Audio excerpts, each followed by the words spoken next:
And to me personally, I want to thank all the people who aren't on the stage who helped put it on the festival.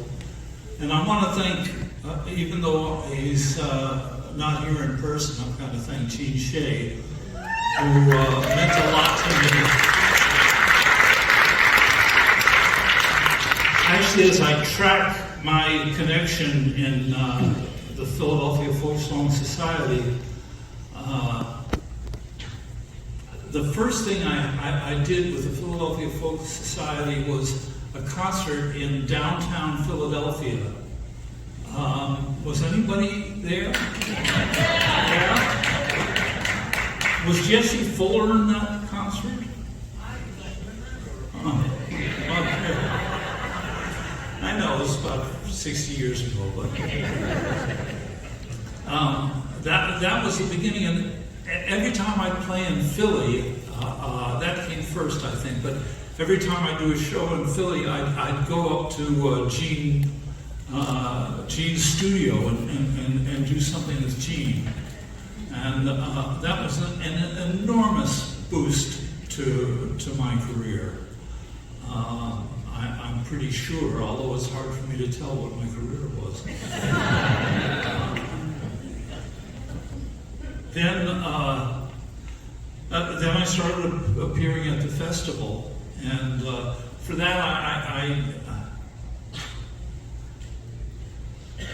I need to thank other people, but my brain doesn't operate on call anymore.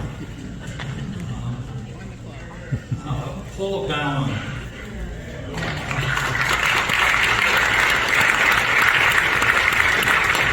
I don't know if you know the story, but I was there. I don't know who I was there to accompany, but I'm sure it was somebody, maybe Rosalie Sorrells, maybe Jerry Jeff Walker.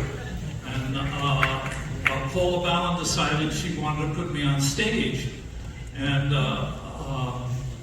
Tom Paxton and Eric Franson and John Hartford wanted to accompany me. I think that was what decided it. They came up with the idea they wanted to accompany me, show me what accompaniment was like, and it was so sweet of them, and it was really nice. That was my first appearance on the festival stage, and the festival meant a lot to my career. It did an awful lot for me, and I'm really grateful.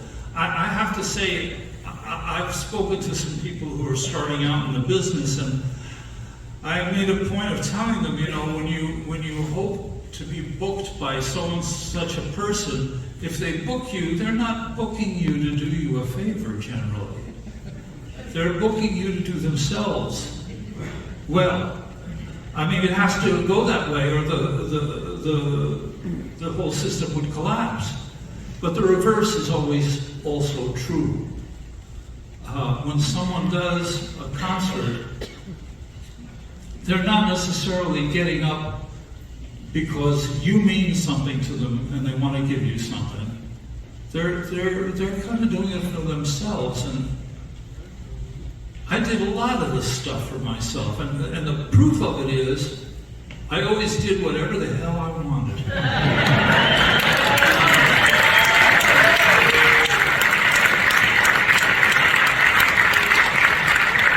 The thing is, I had to enjoy it, or there's no way you would have.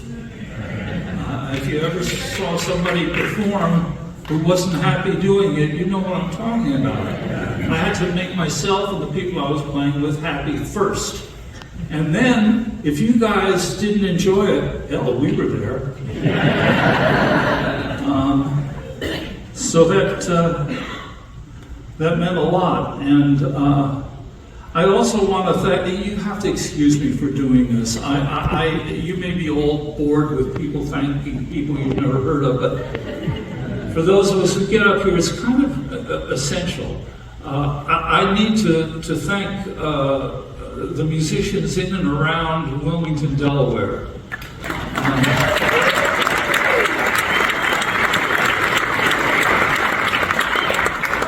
Before I played my last concert in New York City, I had stopped playing for 2 20-year periods.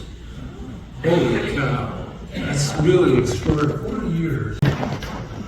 So, what was I getting at? Oh yeah, Wilmington. So I arrived in Wilmington not having played in 20 years, and the mayor was anxious to have me in town because he was a music fan, and there'd been music all up and down the street that I lived on, and he wanted to see that again. And I figured the only way I could have anything to do with that is if I started some jam sessions, and there was no way I could do it when I first arrived because I couldn't play. So I signed up. I started going to a beginner's jam session, and boy, did that help me. It helped me a huge amount. And after a while, I started my own jam sessions, and then some of the really good players in and around Wilmington started showing up, and then some of my old friends and some people I'd never played with before, but who were good musicians, started showing up. And I started to really appreciate playing with good musicians again. And I went back on the road. So,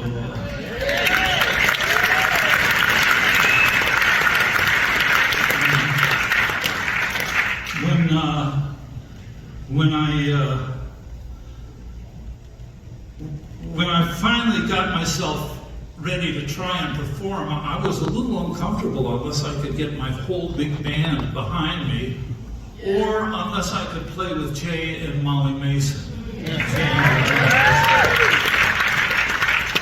Jay and I have been musical brothers since way before we were in a band together. We were in the same, past the breadbasket coffee house in the 60s in Greenwich Village.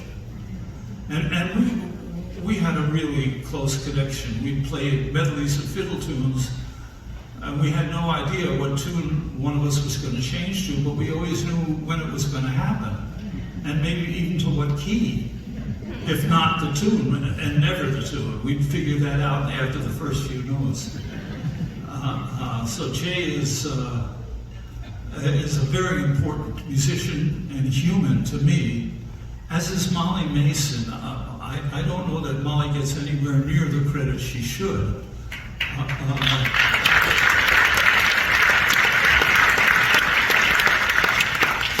She's a very fine musician, and she actually did more than half of the production of a project I did for a company called Rabbit Ears. And I think I was too selfish to give her the proper credit, so I'm stating it in public now.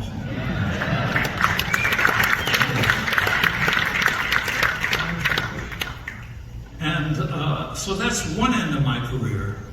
Kind of at the other end is our Larry Campbell and Teresa Williams.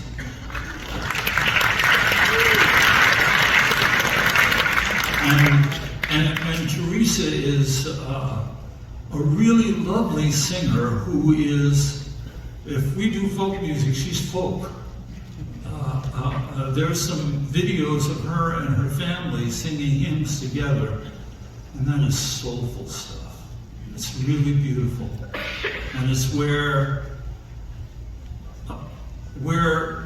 the music that I love, a lot of it comes from families like Teresa's, but maybe without all the skill. They sang together beautifully. And Larry Campbell is a miracle. Larry Campbell is one of the greatest musicians I've ever met. He produced, I think, 4 of my CDs. And as a producer, he was matchless because I may be wrong, but I think he hears every note the second it's played, no matter how many people are playing, which is an extraordinary thing. He heard everything that was going on. And I didn't realize that he had listened to my albums way back, so I didn't have to introduce him to all the weird forms of music I wanted to do. He knew all that stuff. And he's a brilliant guitar player, fiddler, mandolin player, steel player. He's what I wanted to be when I grow up.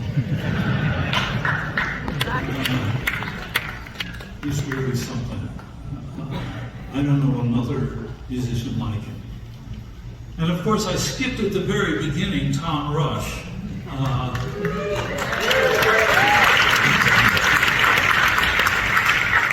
Tom has been an inspiration to probably everybody who's performed after him to anything that's called folk music. He should have avoided calling it folk music. You get paid much more. But, Tom was the first one to really popularize music by Joni Mitchell and Murray McLaughlin, Irving Berlin, Solomon. He popularized all that stuff. As a matter of fact, the first reviews of a concert of Tom's are on the walls of the pyramids.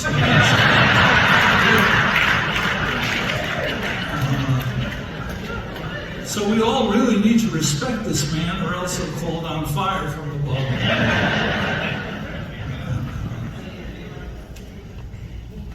He is also a very generous spirit and a really good musician. The various techniques and all that we talk about, the techniques of singing and guitar playing, don't mean much unless he got what he got. And he's got that and technique in both the singing and playing that is so good, it may be close to invisible, and I'm serious about that. If you can't see it, doesn't mean it ain't there. And he does things with such ease and professionalism. It's hard to deal with. I'm going to beat the crap out of him when this is all over.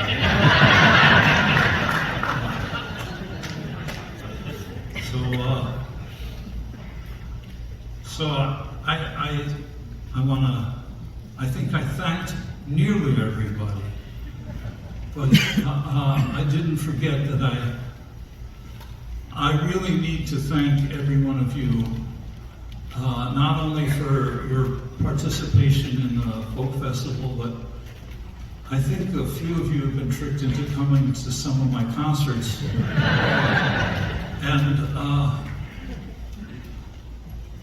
And I want to thank you for supporting what it is I do and helping to feed me and my family for many, many years.